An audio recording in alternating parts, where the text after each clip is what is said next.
should have had an Anglesey drop. So yeah, I should. Right. Okay. So I'll get straight into it because obviously I know everybody's on a tight schedule. So I suppose for those who aren't aware of myself, so I work for Recruitment, and I head up the 4 exec division here at 4. So typically my remit is around MDs, FDs, CFOs, upcoming financial controls as well as kind of that there. I will often work with obviously high growth businesses, of which I'll get involved a lot with private equity backed businesses as well. So that's kind of obviously my background. Don't want to spend too long on it because, like I say, we're on a bit of a schedule. If I can just kind of go around the room and ask each of you to kind of give a bit of a brief background on yourselves. I think if we start with Erica Ingham. So Erica's the global CFO of Software Resilience at NCC Group. Erica, if you could give a little bit of a background in terms of your PE experience. Yeah, so I've dipped in and out between PE and PLC, which I think is quite unusual actually. I kind of like both, if I'm honest with you. My PE experience is mainly around doing a couple of turnarounds for PE-backed businesses and exits, and then I set up my own business, which was mainly servicing PE or PE-backed businesses who were looking to raise funds. So I would help businesses with their investment packs and models, and I would also help PE by representing them on boards and going into businesses where maybe they needed to improve controls or processes or teams. Excellent. And then we've got Alex Hodgson. So Alex is the ex-CFO of Keogh's and now Chief Integration Officer at Davies Group. So just over to you, Alex. Thanks, Neil. So yeah, as Neil said, so I was CFO at Keogh's, which was backed by LDC for 7 years until last year we sold in a trade exit to Davies Group, who are themselves PE backed, and I've moved over into a role with Group, working with the CEO on various integration and transformation projects with a view to extracting shareholder value where it might be locked up in the group. Excellent. Vernon Lord is the ex-MD of Individual Restaurant Company and now CEO of East Coast Concepts, which is a very recent move for him. So over to you, Vernon. A bit like you, Eric, had been in and out of PLC and private equity. We were backed by Gresham and we exited through flotation on AIM. And then again, like you, Eric, had done a number of presentations on behalf of people to fundraise, acted as a consultancy for one of the London PE houses on the sector, and then done lots of, are we going to do a deal with PE? And then for whatever reason, they've all fallen through, but gives you lots of experience. Super. And finally, Charles Bibble is the ex-CFO at Ainscow Crane Hire and now CFO at Hughes Gray. So over to you, Charles. Yes, starting a finance background of Big Four and PLC training, but moved into private equity backed businesses in my early 30s. So I've had 5 separate ins and outs, and very much looking at sort of the types of roles. I'm looking forward to this discussion, really talking about what an FD can bring and what we're looking for. So super. Yeah. So I suppose the main purpose of this video is I often get asked as a recruiter to offer advice. Really, it's usually to kind of up and coming FCs, but still to FDs and on occasion to CFOs as well, who haven't ever worked in private equity.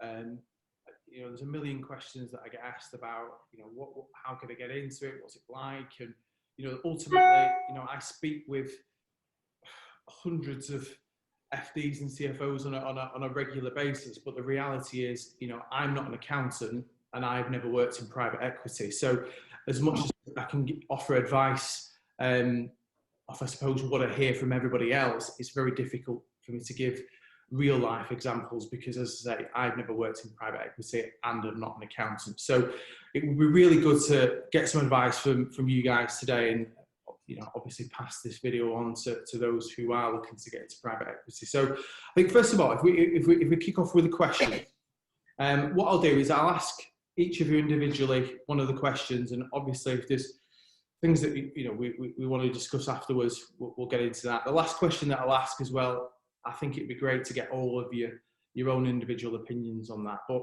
so if we kick off first of all with quite a broad question, but let's see how we get on with it. So what advice would you give to an FC or an FD looking to take their first step into the PE world? So if I ask Vernon that question. I mean, I think the first thing to understand is it's not easy to get into. I mean, a lot of the jobs tend to get recycled. I think, Alex, you're an example, aren't you? You've gone from Keogh's into Davis.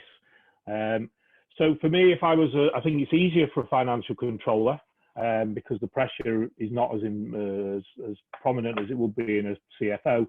So I would be looking to get into the hot sectors now if I was a financial controller. I'd be thinking of software, financial services. I'd be looking at technology, media, and I would also be registering my name with all of the recruiters that specialise in the PE field. Excellent. Anybody else on that one? I agree with Vernon actually, and I think it's a lot easier to go in as an FC than an FD because you're not the main person liaising with the PE house. I think it's important to know why you want to go into it. Yeah. So back in the day, I used to work for MTV, and everyone wanted to work for MTV because they thought it was sexy. And I think it's a bit like that with PE. Everybody wants to work with PE because they think it's sexy, and they need to understand a bit more about the demands of that role and the skills that are needed before sort of jumping in, I think.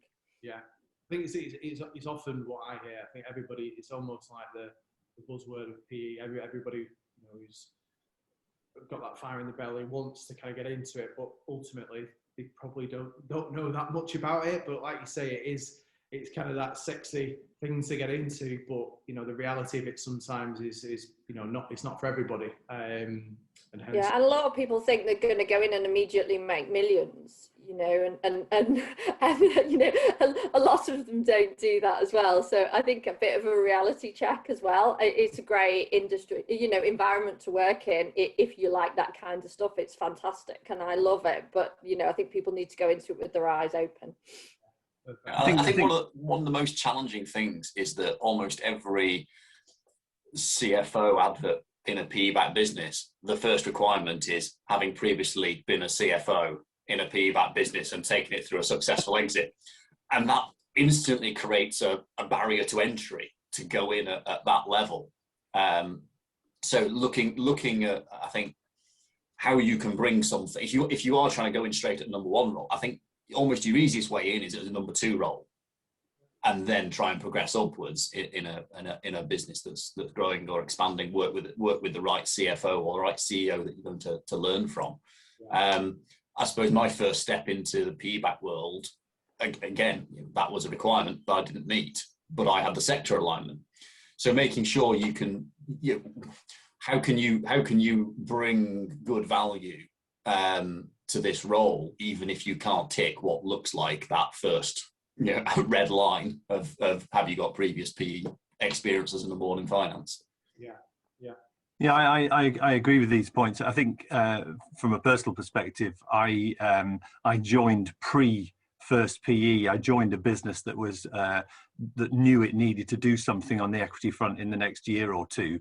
And therefore I got to a number one position, but in a private business that had an expectation it would do a transaction. So having the skills to do the modelling, having made sales and acquisitions of business was a skill set that was helpful to be able to say, we're going to get through this together. It might not be PE, it might be another private sale, or whatever. But joining small, getting in before the first deal, and then being in second, third time around, that's when you can start to ratchet real returns. And often the reason for doing it is to start to share success. So you go from really work for a wage to pay the bills, but actually you work to a common alignment, and that's what's really focused in PE. It's about we've all got the same objective, and that's the next exit.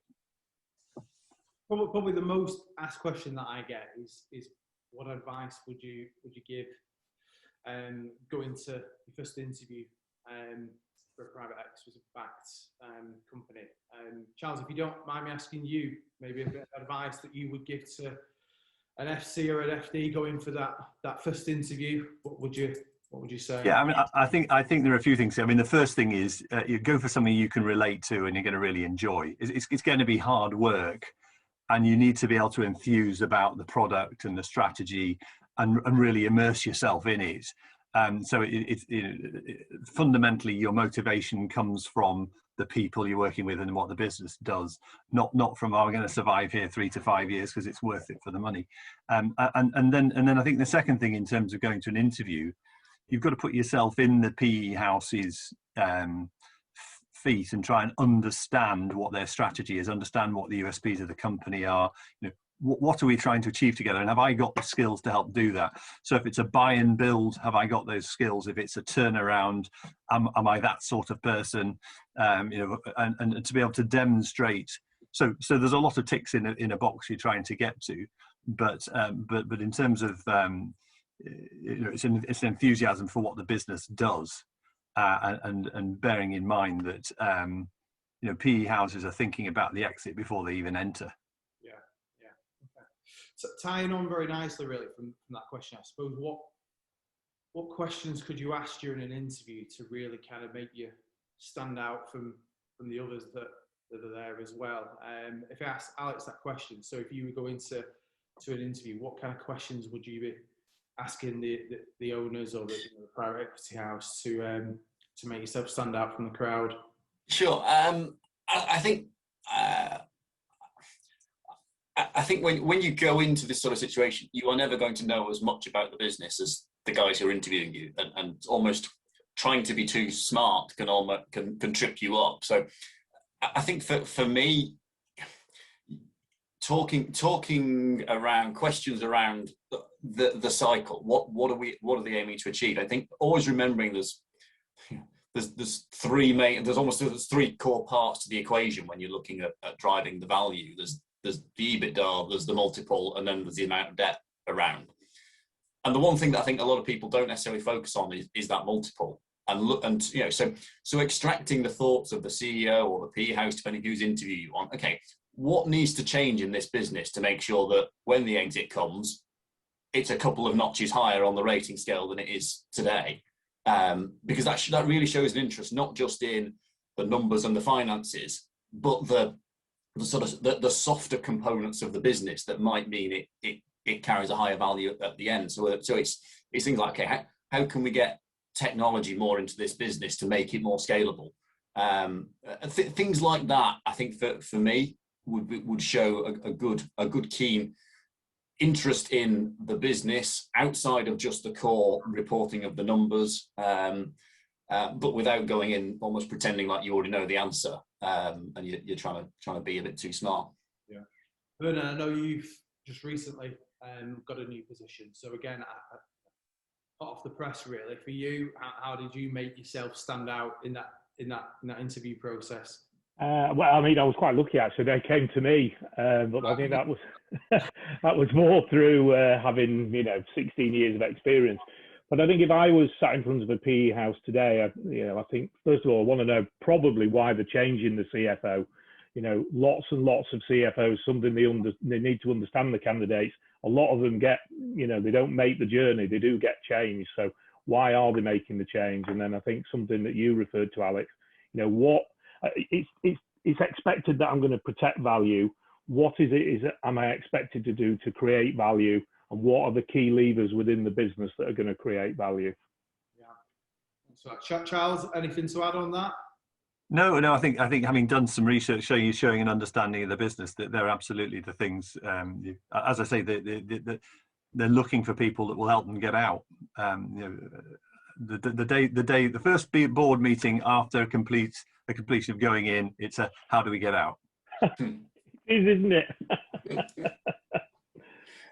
So just focusing on, I suppose being prepared really. I think Erica, trying to get hold of you for the last few days shows how demanding a private equity-backed business can be.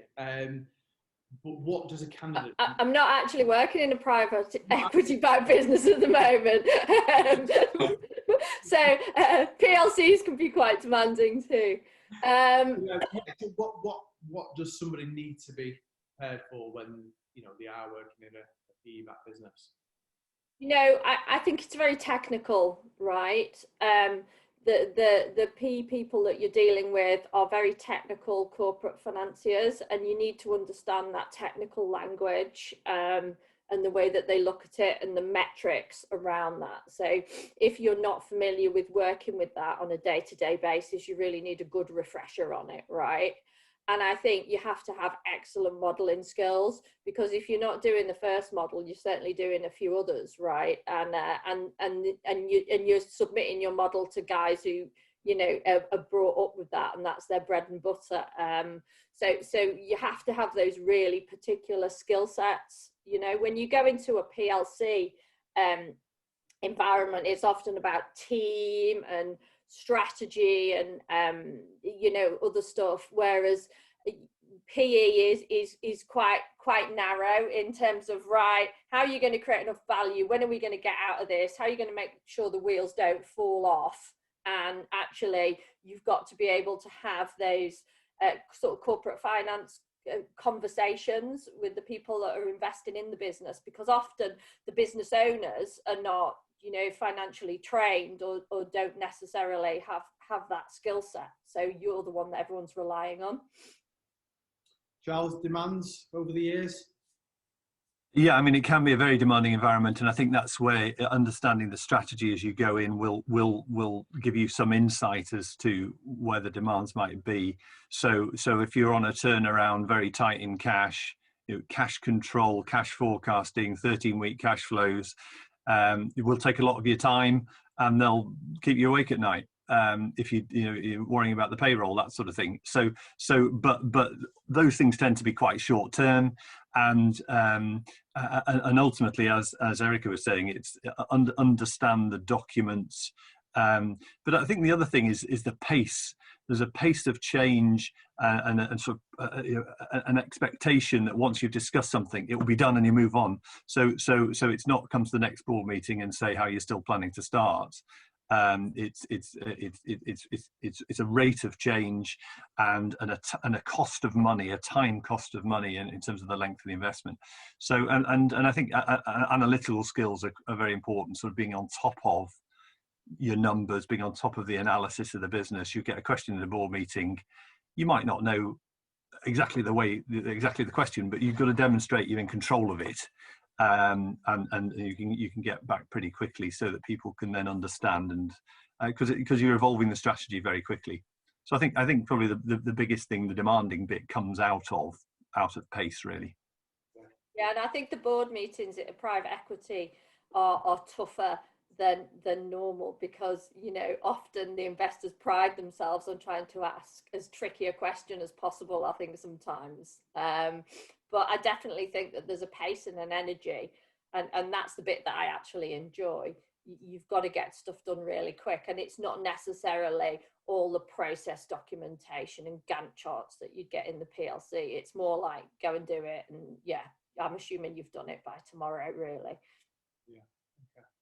So the demands can be very high, but also the rewards can be high too.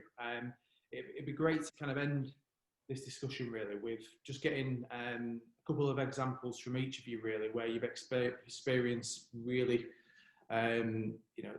big rewards, highs from working in PE. So if we kind of pass this around and hear a couple of stories from each of you, I suppose we'll start with yourself, Charles. Yeah, I don't think day to day it's about that reward. It's actually about being part of a high performance team. It's the quick decisions. It's working with bright people who challenge assumptions, and you've got to justify yourself. So you've got to be somebody who actually wants that challenge. I've got a lot of satisfaction personally from developing the teams I've joined. So I in many cases have joined a sort of slightly smaller or a new management team. You know, the owners have exited and I'm the new boy. And actually, you know, helping them grow, getting them to trust that they can let go of stuff, and that you'll run the back office whilst they spend, you know, their time selling or working with product and customers.